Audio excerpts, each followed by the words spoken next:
আজকে চলে এসেছি অনেক সুন্দর একটা ইটের ভাটা এলাকায়। আমার কাছে অনেক ভালো লেগেছে। আসসালামু আলাইকুম এভরিওয়ান, সবাই কেমন আছেন? আশা রাখছি ভালো আছেন। আমিও ভালো আছি আলহামদুলিল্লাহ।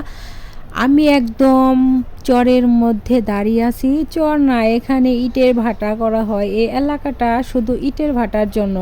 এই মাঝখান দিয়ে একটা রাস্তা, আমরা এই দিক দিয়ে কাজে যাব। সামনে অনেক সুন্দর একটা ভিউ দেখলাম, এর জন্য ভিডিওটি করে নিলাম। এখানে ইট এখন কাটা বন্ধ, কারণ বর্ষার সিজন এসে পড়েছে। এর জন্য মনে হয় সব কিছু একদম গুটিয়ে নিয়েছে। এখন দু একটা শ্রমিক আছে, এদিক দিয়ে দেখলাম কাজ করলো। আর আমরা যে দুজন সামনের দিকে যাচ্ছি, কারণ এইখানে অনেক ফাঁকা জায়গা।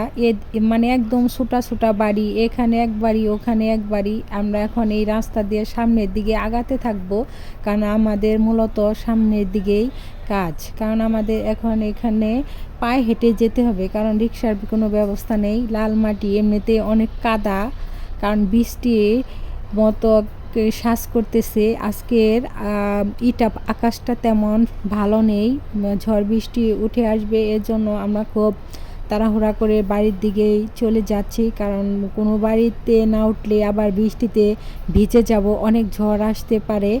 অবস্থাটা ভালো দেখতেছি না তেমন একটা, আকাশের অবস্থাটা।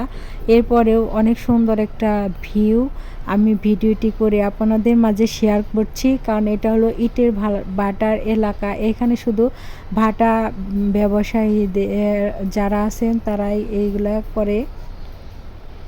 আমি আস্তে আস্তে হেঁটে হেঁটে যাচ্ছি, ক্লান্ত হয়ে বসে পড়ছি, কারণ আশেপাশে কোনো বাড়ি নেই। ইটের মধ্যেই বসে গেলাম। এখন আমরা অন্যদিকে চলে যাব, এর জন্য একটু তাড়াহুড়া করে উঠে নিলাম, কারণ ঝড় বৃষ্টির দিন, কখন ঝড় আসে বলা যায় না। এর জন্য খুব তাড়াহুড়া করে যাইতেছি, কারণ আশেপাশে কোনো বাড়ি নেই এখানে। আমরা এখন আস্তে আস্তে অন্যদিকে চলে যাব, যেদিকে বাড়ি আছে। এইখানে দেখেন কত সুন্দর কলা গাছ রোপণ করছে। আর ওই সামনে দেখা যায় ওটা সুইমিং পুল করতেছে, মানে পারিবারিকভাবে যাদের বাড়ি তারাই দিতেছে। আর এখানে অনেক সুন্দর ফুল, আর ঝড় উঠে আসতেছে। এর জন্য আমরা বাড়ির দিকে ঢুকবো, এর জন্য সুন্দর করে ভিডিওটি করতে পারলাম না। নেক্সট টাইমে করব আশা করছি। আমরা এখন চলে যাব সামনের দিকে। এখন লাল মাটি, কারণ বৃষ্টি নামলে আসা সম্ভব হবে না। আর পর একটু বাতাস উঠেছে, আমি একটা আম পেয়েছি। কাজের কাজও হলো, আম খাওয়া হলো।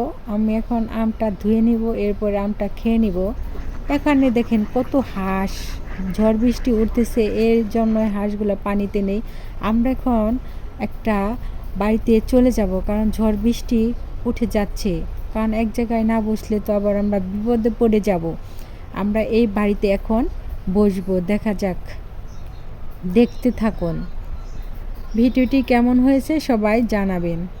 আমরা এই বাড়িতে ঢুকবো। আসলে গ্রামের মানুষের মন মানসিকতা অনেক ভালো থাকে। আমার মনে হয় এই বাড়ির লোকজন অনেক ভালো। এর আগেও আসছিলাম। এখন বৃষ্টি নামতেছে, এর জন্য আমরা বারান্দায় বসে গেলাম। এই ভাবিটা আমাদেরকে নিমটি খেতে দিয়েছে।